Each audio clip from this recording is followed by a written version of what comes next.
Hey, Rob here for Quadratech. The last time I had Matt's Jeep in the shop, it was to install the Rhino backbone system on his Wrangler, opening up the possibility of carrying a variety of different pieces of cargo and gear up here on the top of his Wrangler's hardtop. The Rhino backbone is made up of these castings that install on the outside of the hardtop and then bolt through to an inner structure, or a backbone, if you will, that carries the load of whatever gear you have up on top of your Jeep through the hardtop into your Wrangler's sport bar and body tub. If you want to watch that step-by-step install video, you can click the info button. And when you purchase your backbone system for your Jeep Wrangler JL, you have the option of pairing it with some crossbars, the perfect option for carrying things like bikes, canoes, kayaks, or even a rooftop tent up on top of your Jeep. Or you can pair it with a Rhino Pioneer platform, which is what we're going to be focusing on today. I've also got a Rhino Batwing compact awning that we're going to be installing in just a little bit. But before we get to that, I wanted to go over some of the great features you'll find in a Pioneer platform. Now, the platform that comes packed with the backbone system for the Jeep Wrangler JL will measure in at 72 inches from front to back and 56 inches from side to side. There are a number of other sizes of Pioneer platforms available. In fact, I installed a slightly smaller one on my Gladiator when I installed the backbone system on that a little while back. No matter which size Pioneer platform you're looking at, all of them are going to incorporate the same great features. Now, they're constructed from heavy-duty, durable, and lightweight extruded aluminum, finished in a lightly textured black powder coat finish. And they incorporate these T-slots that run through all of the slats, as well as around the perimeter of the rack, and even on the underside of the front and rear, that make attaching a variety of different types of mounting accessories from Rhino a very easy task. And once you have those installed, securing different pieces of cargo and gear to your Pioneer platform is quick and easy. They've even thought about lighting. If you're going to be attaching lights to your Pioneer platform, this two-piece fiberglass reinforced nylon corners come apart to allow you access to the cavities inside the extruded aluminum, so you can neatly hide any wiring for a very clean and professional look. You can even install a switch on one of the knockouts right here on the bottom side of those corners for quick and easy access. Maybe a great idea if you want to install some scene lighting to light up your campsite. You can access that with a switch right here on the underside of your Pioneer platform. There is some assembly required with your platform, but Rhino has made that very easy with complete and thorough instructions. And while yes, there are a lot of nuts and bolts holding this platform together, they even include tools like a torque limiting tool to ensure that every fastener is tightened to the exact specification without over tightening it. They even include things like a ruler printed on the underside of the Pioneer platform that makes setting up the locations for your crossbars an easy task. Each crossbar features an indicator. You'll simply slide that along the ruler to the position specified in the fitting instructions for your specific vehicle application, and then tighten them down, knowing that they'll be in the exact position to line up with the castings of your Rhino backbone system the first time you lift it up in place on your hardtop. You will have a couple of mounting feet options for your Pioneer platform system. You can choose from either the RCL or low profile mounting feet, like I currently have installed on Matt's Jeep here, or the RLT quick release mounting feet, which we'll come back to in just a moment.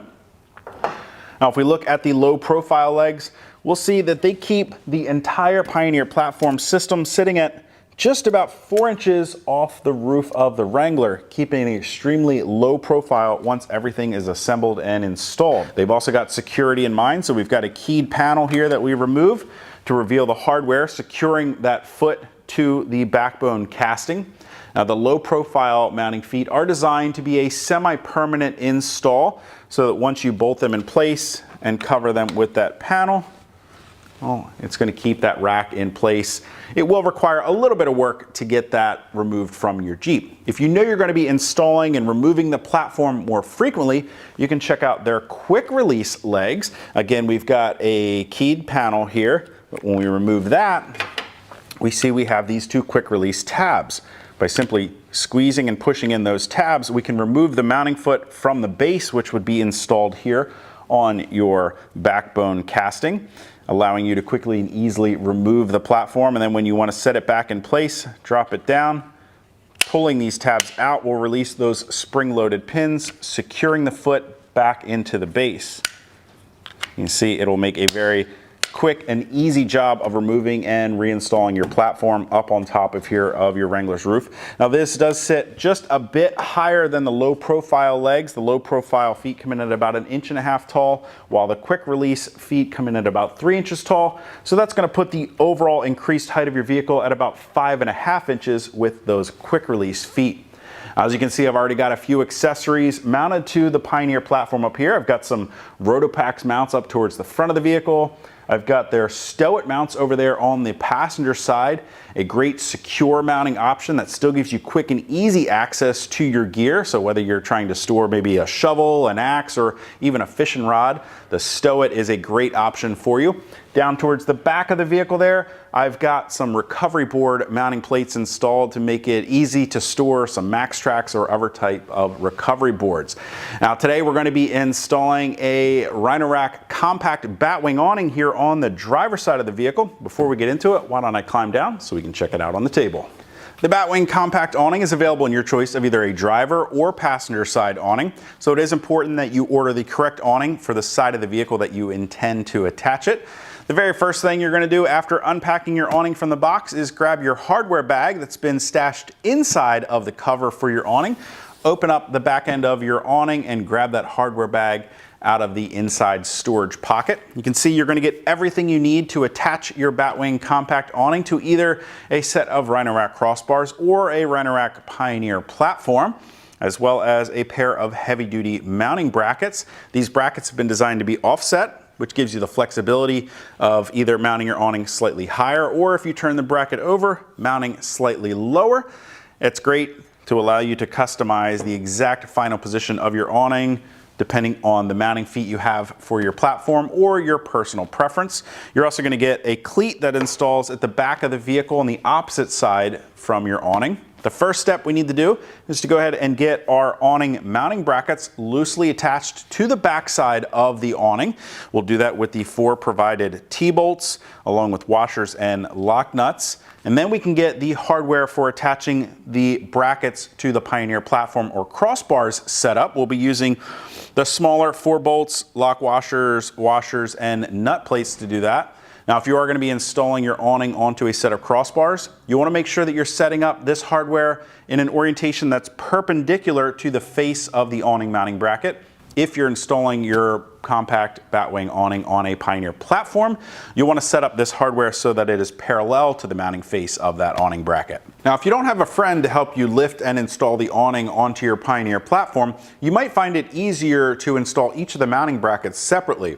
Align the mounting plates with the T-slot on your platform, sliding one first towards the rear of the platform, then install the second awning mounting bracket, leaving it closer to the front of the Pioneer platform. Next, you can lift the awning up into place and align the T-bolts into the track on the backside of the awning, one mounting bracket at a time. With the brackets loosely attached to the awning, start by aligning the awning to the back of the vehicle first. Then you'll want to ensure that you have approximately 28 inches of space between the front and rear bracket. At that point, we can go ahead and center the pair of brackets front to rear on the awning. With everything aligned, start by tightening the mounting brackets to the Pioneer platform using a 10mm wrench. Then come back and tighten the bolts, securing the mounting brackets to the back side of the awning using a 13mm wrench. Finally, we need to install the cleat on the Pioneer platform. Start by inserting one of the provided bolts through the cleat and loosely install a nut plate on that bolt. Follow that up with the second bolt through the opposite side of the cleat and another nut plate.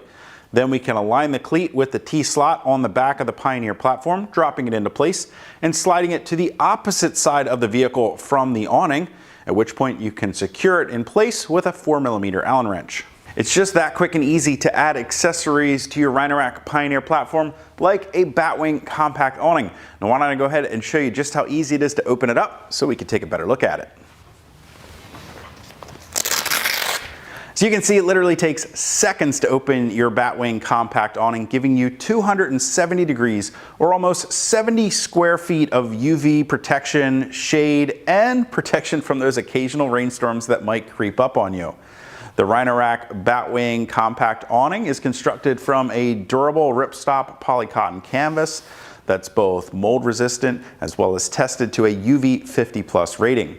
One of the things I really like about using a Batwing style awning is that should you be caught out in less than perfect weather, you still have access to not only the side of your Jeep here at the rear doors, but also the rear cargo area while staying dry and out of the rain. Now, when you're setting up your Batwing compact awning, you want to make sure that you are using the provided stakes as well as the guy wires to ensure that your awning is protected from any unexpected high gusts of wind. You can attach those guy wires to the fabric in between the support poles or at each of the poles themselves, and you'll use 2 of the stakes at each of the support poles. As an added tip, if you add a little extra tension to the fabric sections between the support poles, it's going to help prevent water from pooling up on top of the awning, allowing it to easily run right off. When it comes time to close your Batwing compact awning, it's as easy as reversing the steps you used when you opened it up. Start by collapsing and folding the support poles up into the retaining hooks. Go ahead and release the tension strap and remove it from the cleat up on the Pioneer platform. And then swing all 4 support arms back to the awning base, securing them to the magnetic closure. Then you can fold the fabric in half and start by rolling it from the rear, finally securing it with the provided hook and loop straps. Now, if you guys want to get more information or to purchase a Rhino rack backbone system, Pioneer platform, or Batwing compact style awning, or for that matter, any of the other accessories you've seen on Matt's Jeep here, you can click that info button to head over to quadratech.com. Of course, if you have any comments or questions about getting any of this stuff installed on your Jeep, you can always do this for me down in the comment section below or contact us directly at any of the options on the screen. And as always, if you haven't already and you like these videos, do me a huge favor, go ahead and hit that thumbs up button. Don't forget to hit that subscribe button as well as the notification icon so be sure to catch all of our latest videos. Till next time, I'm Rob. I'll see you guys out on the trail.